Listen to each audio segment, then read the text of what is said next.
తెలుగు రాష్ట్రాల్లో అతిపెద్ద lift manufacturer lifts ట్రై.com dealership కూడా ఇవ్వబడును.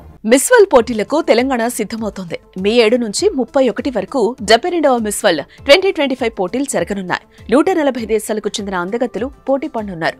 తెలంగాణ సాంస్కృతిక వైభవం, సాంప్రదాయాలతో పాటు పర్యాటక ప్రదేశాలను ప్రపంచానికి పరిచయం చేయాలనే లక్ష్యంతో ఈ పోటీలను తెలంగాణ ప్రభుత్వం ప్రతిష్టాత్మకంగా తీసుకుంది. దీంతో ఈ పోటీలకు భారీగా ఖర్చు కూడా చేస్తోందంట. ఇంతకు మిస్ వరల్డ్ పోటీలకు ఎంత ఖర్చు చేస్తున్నారో తెలుసుకుందాం.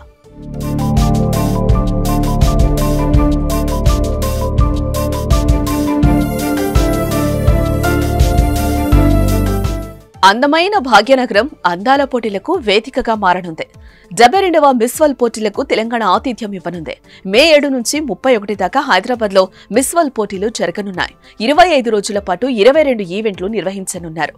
ఒక అద్భుతమైన అవకాశం పర్యాటక రంగానికి. 140 దేశాలకు సంబంధించిన ప్రతినిధులు అందరూ మన హైదరాబాద్ రాష్ట్రానికి 25-26 రోజులు ఉండబోతున్నారు. మే 7 నుంచి మే 31 వరకు ప్రపంచ దేశాలన్నీ మన నగరంలో, మన ప్రాంతంలో, not only in Hyderabad, Warangal 1000 స్తంభాల గుడి కావచ్చు, రామప్ప గుడి కావచ్చు, పర్యాటక ప్రాంతాలు ఏవేవైతున్నాయో తెలంగాణ రాష్ట్రంలో అన్ని వాళ్ళు పర్యటించబోతున్నారు. తెలంగాణలో ఉన్న ప్రసిద్ధి చెందిన పర్యాటక క్షేత్రాలన్నిటి దగ్గర ఈ ప్రపంచ అందగత్తెలు ముందర అక్కడికి వచ్చి అక్కడ మిస్ వరల్డ్ కాంపిటీషన్స్ మన రాష్ట్ర ప్రభుత్వం నిర్వహించబోతుంది. ప్రపంచ నలుమూలల నుంచి 140 దేశాలకు చెందిన కంటెస్టెంట్లతో పాటు ఆయా దేశాలకు చెందిన ప్రముఖ క్రీడాకారులు, పారిశ్రామికవేత్తలు, డాక్టర్లు, ఇంజనీర్లు, న్యాయవాదులు, కళాకారులు ఇలా విభిన్న రంగాలకు చెందిన వారు తరలిరానున్నారు. ఈ బిగ్ ఈవెంట్ ను కవర్ చేసేందుకు మరో 3000 మందికి పైగా దేశ విదేశీ మీడియా ప్రతినిధులు హాజరు కానుండడంతో హైదరాబాద్ మహానగరం సందడిగా మారనుంది. ఇక ఈ పోటీలు మే 10వ తేదీన గచ్చిబౌలిలో మిస్ వరల్డ్ ఓపెనింగ్ సెరమనీ, 31న మిస్ వరల్డ్ గ్రాండ్ ఫినాలే జరగనుంది. మధ్యలో తెలంగాణ టూరిజాన్ని ప్రమోట్ చేసేలా వివిధ ప్రాంతాల్లో రకరకాల ఈవెంట్లు నిర్వహించనున్నారు.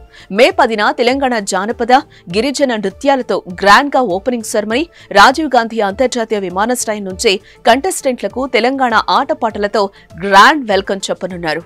ఆ తర్వాత మే 12, 13న కంటెస్టెంట్ల స్పిరిచువల్ టూర్, నాగార్జున సాగర్ బుద్ధవనం సందర్శనతో పాటు హైదరాబాద్ హెరిటేజ్ వాక్, మే 13న చౌమహల్లా ప్యాలెస్ విజిట్, మే 14న కాకతీయ హెరిటేజ్ ట్రిప్ వరంగల్, రామప్ప ఆలయ సందర్శన, మే 15న యాదగిరిగుట్ట ఆలయ దర్శనం.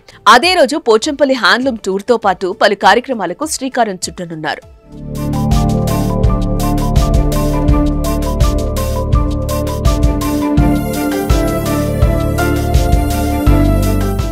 ఇకపోతే తెలంగాణ ప్రభుత్వం ఈ పోటీలను ఇంత ప్రతిష్టాత్మకంగా తీసుకోవటం వెనుక ప్రధాన కారణం తెలంగాణ వైపు ప్రపంచ దృష్టి ఆకర్షించడమే.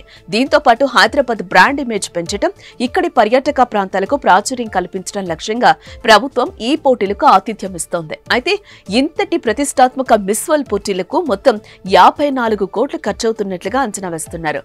ఇందులో సగం అంటే 27 కోట్ల రాష్ట్ర ప్రభుత్వం ఇస్తుంది. మిగతా సగం ఈవెంట్ నిర్వాహకులు వెచ్చిస్తారు.